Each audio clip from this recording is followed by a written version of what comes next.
welcome back to the road to episode 7, my ongoing series where I chart the road to the release of Star Wars episode 7, The Force Awakens, on December 16th, 17th and 18th, 2015, depending on where you are in the world. And in this video I'm going to talk about my predictions, my official predictions for The Force Awakens. There's no messing around now, we've pretty much got all the information we're going to get about the characters, about the story, about the plot. And so, the story and the plot, same thing, same difference. And so I'm going to lay down my final word on what I think are going to be key moments in the film, and particularly the parentage of the main characters. Now this is kind of a response to Scott Cineram, who posted a video today talking about his kind of thoughts and theories on what's going to happen in the film, that kind of thing, and who he thinks will be the parent of who and things like that. So this is almost like a response to him directly, but part of my series. And also after I've given my predictions, excuse me, I will also tell you, give you an update about this series in general, because there's some changes coming over the next month, hopefully. So let's get on with it. My predictions for The Force Awakens, and again, if you don't want to be spoiled by any kind of speculation, even that puts you off, then just click the video off now. Thank you for watching so far. I totally understand. But to me, there's so many theories going around now that none of them are really set in my head completely in terms of rumours and things like that. I think they've done a good job keeping a lot of it under wraps, basically, so yeah, I'm not too concerned about spoiling myself too much. And the trailer's been perfect in terms of not giving away too much, but giving you enough to be excited about, I think. But yeah, anyway. So the film, I believe, pretty much almost 100% lock. The first act of the film is going to take place on the desert planet of Jakku. We see that Finn comes out of the Star Destroyer, obviously can jump ship from the First Order, which is the version of the Empire in the sequel trilogy. Takes a TIE fighter off, crash lands on Jakku, he meets Rey and BB-8, and I don't know where BB-8 comes into it, where he or she kind of met Rey and that kind of thing, and then we have the big chase with the Falcon, the TIE fighters on Jakku through the Star Destroyer graveyard, which looks incredible, and I believe that's the scene that's shot on IMAX as well. So I'm definitely going to have to go and see it in IMAX, as well as the midnight screening. Oh yeah, I didn't talk about that. I said I was going to talk about it in the next video, I didn't. My tickets are booked for the midnight screening, which will be the night of the 16th of December, midnight or early hours of the morning on the 17th of December. So it comes out on the 17th officially in the UK, but there's a midnight screening. So I believe it comes out in certain countries, including here in Norway, fully on the day of the 16th. So yeah, people will have seen it before I see it, and so I'm probably going to go into internet silence for a couple of days. I don't want to know anything, so that'll be interesting for sure. But my mate booked it, and I was like, oh, it's not going to sell out. It's not going to. If I talked about this before, I don't know. Even if I haven't, just humour me for another minute. I said to my mate, oh, they're not going to sell out. I've never ever seen an instance of yeah, I think I've talked about it. Yeah, okay, so yeah, I've never had, like, what's the word? I've never experienced a movie selling out, ever. None of the Harry Potter films, none of the Lord of the Rings films, none of the Star Wars prequels, and yet it was selling out like wildfire. I was like, whoa, what the? And so my mate managed to grab 2 tickets for us, and the same cinema we went to see Revenge of the Sith in 10 years ago together. And again, we only meet up every couple of years or so. We used to be friends in school, so it's kind of a cool connection we have. And it was also the same cinema I saw Attack of the Clones in on opening night myself on my lonesome. Right, so where was I? Where was I? Yes, the IMAX sequence, so I'm going to go see it in IMAX. Yeah, so Jakku, and then obviously Rey and Finn, they come across Han and Chewie. It seems like the Falcon's been stolen or something, because Han and Chewie come on the Falcon in the second teaser and they're like, we're home. So I don't know what's gone on with the Falcon. Again, I'm not going to speculate on every little point or have a theory on everything, but obviously that then goes over to the kind of jungle planet, Takodana or something I read, which I believe is where Maz Kanata, the space pirate played by Lupita Nyong'o, that's where her kind of castle is, and all her weird. That's going to be like the cantina scene, her castle. If you've seen that picture from Variety, where it's just like all the cast of characters that hang out in Maz's place, you just see all these like weird, cool kind of practical creatures and things like that. So I'm really looking forward to that sequence. I believe that's where Han, Rey, and Finn were walking towards with all the flags in the latest trailer. I get all tongue-tied. There's just so much to say and get out. And then that planet, you see there's a shot in one of the teasers, the TV teasers, that wasn't in the full trailer, which was Rey looking up and seeing the TIE fighters flying overhead, and it was in a jungle. So maybe the First Order turns up on that planet, and then we see a battle on that planet as well with the X-wings going across the water and stuff. So There's going to be a lot of like action in terms of flying ships and stuff in the film, and then I'm assuming the third act takes place on the ice planet where the Starkiller base is, which we've seen bits of at the end of the trailer, and we've seen the actual base itself on the official poster. So that's kind of the broad strokes of the film. As far as the nitty-gritty stuff goes, you know, oh, is Rey Han and Leia's daughter? You know, is Finn the son of someone? I don't think Finn is the son of anyone, because I believe, and I've talked about this before, his given number is like FN 2187 or something, and so he just calls himself Finn, or someone calls him Finn because of the FN Finn. That's, I mean, that's his. We hear that code through some of the toys, FN 2187. From Captain Phasma, I believe, and so maybe she's his boss, and so there'll be a connection there as well between Finn and Captain Phasma, or a previous relationship, and in terms of just like a working relationship, and so that's why I think Finn only has one name, because he is literally just a nameless, just a number, you know. And I really like that, you know, that thing he says in the trailer, I've got nothing to fight for, and almost I just haven't got a life, basically. And that kind of, I think, really ties in with where his character's probably going to go in terms of just joining the Resistance and fighting for something, you know. Then we have Rey. Now, I believe Rey is Luke's daughter. If she isn't, I would say she isn't anyone's daughter, but I think she is, because we don't know her second name. We've been told that there's a specific reason for that. I think she's Rey Skywalker, or the rumoured name of her character was Kira. So Kira Rey Skywalker maybe would be her full name, or just Rey Skywalker, I don't know. It fits more to me that she is Luke's daughter, and that is my official prediction for the film. I can see, again, Luke kind of after Return of the Jedi meeting someone and having a love affair and having a daughter, and then maybe he starts going a little crazy because he's the only person, the last Jedi, and maybe just the Force sensitivity gets to him or something, and an accident happens, maybe the mother dies, or he injures Rey or something like that, and he feels like, okay, I can't put my family in jeopardy, and so he sends Rey off or whatever, or he goes off and then God knows what happens to Rey. I feel like that is where it's leading. I mean, we know that Rey, or Daisy Ridley, and Mark Hamill have filmed scenes together in Ireland twice now for both episode 7 and 8, and so I feel like that's what it's going to be. Now, we might not even know that in episode 7.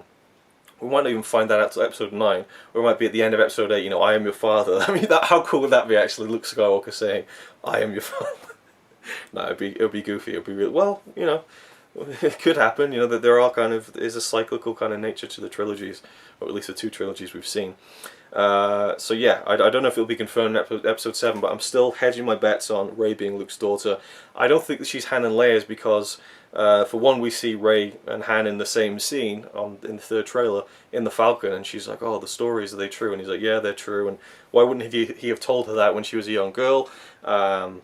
Why has he sent his daughter off? Why has Leia sent her daughter off to be a scavenger on a desert planet in the middle of nowhere? I mean, what do they think? Maybe, oh, she's in danger when she's with us, and then they don't recognize her? I don't know. I just don't buy it personally. And what I do buy, and what I'm hedging my bets on as well, is that Kylo Ren is the son of Han and Leia. Now, it makes sense to me because Adam Driver's around 30. I'd assume the character is, and it's been 30 years since Return of the Jedi. You'd assume that Han and Leia would be really loved up straight after Return of the Jedi. They have a kid, you know, maybe they get married, whatever. And if you look at his name, Kylo, now Ren, he's a Knight of Ren, but his first name is Kylo. I'm assuming maybe Kylo Ren is just a completely kind of fabricated name like Darth Vader. But Kylo, Skywalker, Solo, it's, you know, it's 2 letters from each surname, and I could almost see Leia saying, right, we've got a son, what are we going to name him? Let's give him something unique. Let's take 2 letters from my true heritage, my true name, Skywalker, even though she goes by Leia Organa, by her father Bail Organa, or her adoptive father.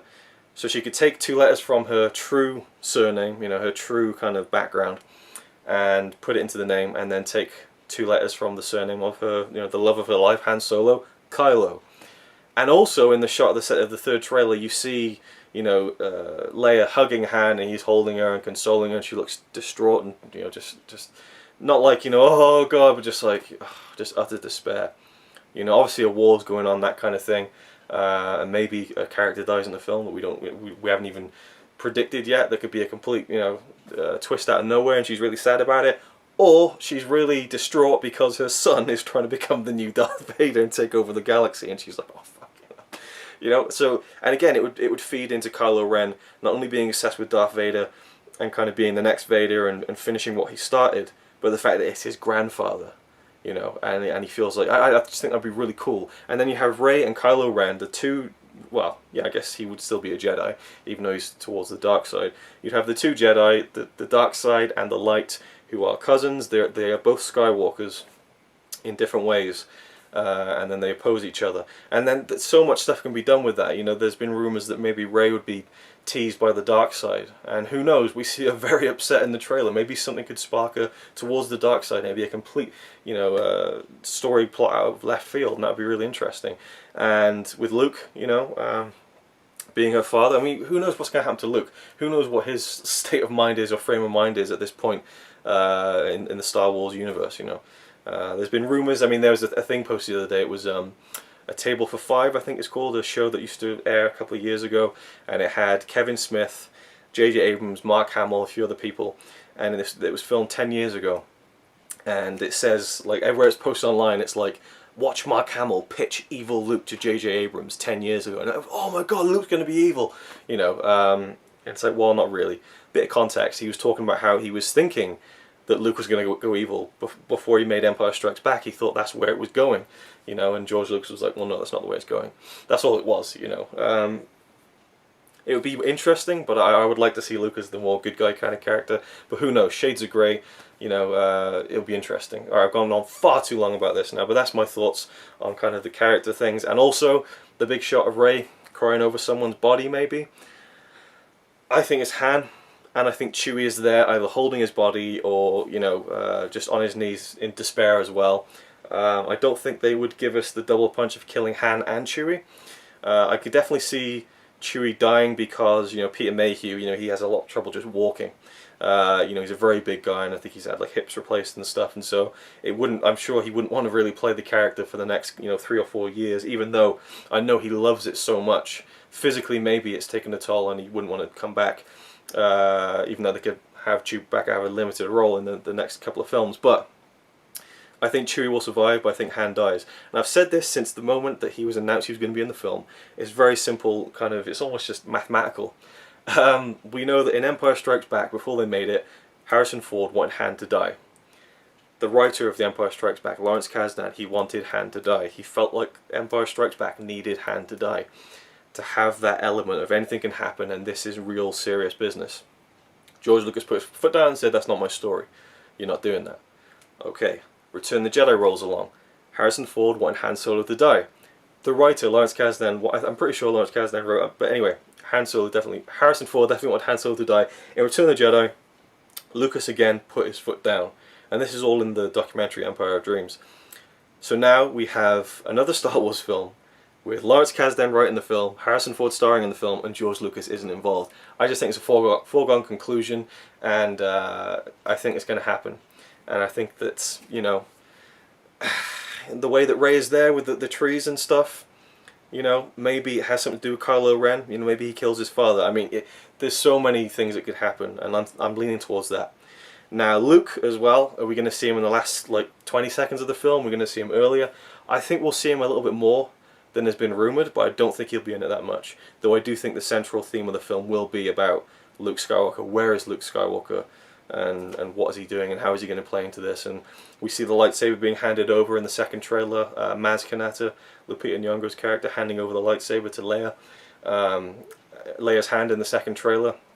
So obviously Anakin's lightsaber / Luke's lightsaber has been found, and that is kind of part of the story as well, his lightsaber, and how that plays into it, I just don't know. So, there we go, that's my official predictions on the thing. Kylo Ren, Han and Leia's son, Rey, Luke's daughter, Han's gonna die. They'll probably blow up the Starkiller base at the end, I don't know. Maybe they won't. I'd like to see them try and attack the Starkiller base and not succeed. And then, so it's not like case of the original film, where George Lucas wanted the Death Star to be blown up in the third film, but he thought he'd never get to make Empire Strikes Back or Return of the Jedi, so he just did it in the first one. And so he had to build a second Death Star for Return of the Jedi. Anyway, as far as news on the series, I'm going to try and review the first 6 Star Wars films in a really in-depth style, with lots of clips from the films, because I can now do this apparently. If you remember a couple of years ago, number 20 in this Road to Episode 7 series, I did a video called Top 5 Star Wars Moments. And YouTube banned it. They were like, blocked worldwide, you can't use this footage, and it really pissed me off. I can now put it on YouTube, because that was 2 years ago, but now Disney are firmly entrenched behind Star Wars, and it seems like they are really laxed on people using stuff. I mean, we see all these trailer reactions, and I think Disney are probably thinking, well, it's free publicity. You know, obviously as long as someone isn't posting the films themselves, it seems like they've really reined back on it. I mean, I made an edited version of the Force Awakens trailer with clips from the original trilogy, which is on my channel if you want to check it out. Not even a matched content tag, nothing. You know, and it's the full trailer with all the music and the characters and everything. So I mean, they must be, you know, laxing on it. So I feel like I can now go back, I can repost my top 5 Star Wars moments video, and I can also go back to my reviewing an Empire series and kind of work some of that into some reviews as part of this series to kind of round off the whole thing, I think.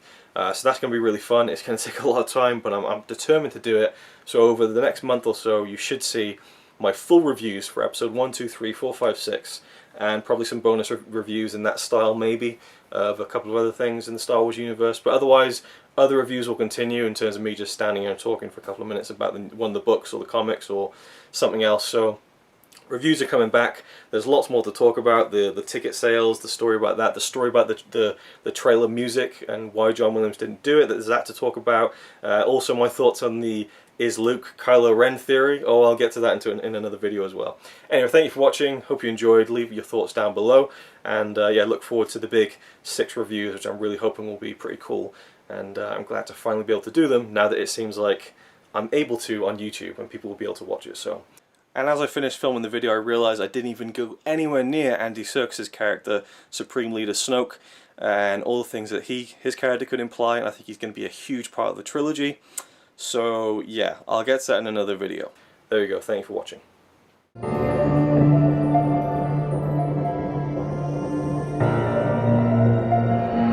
I don't know 5 seconds.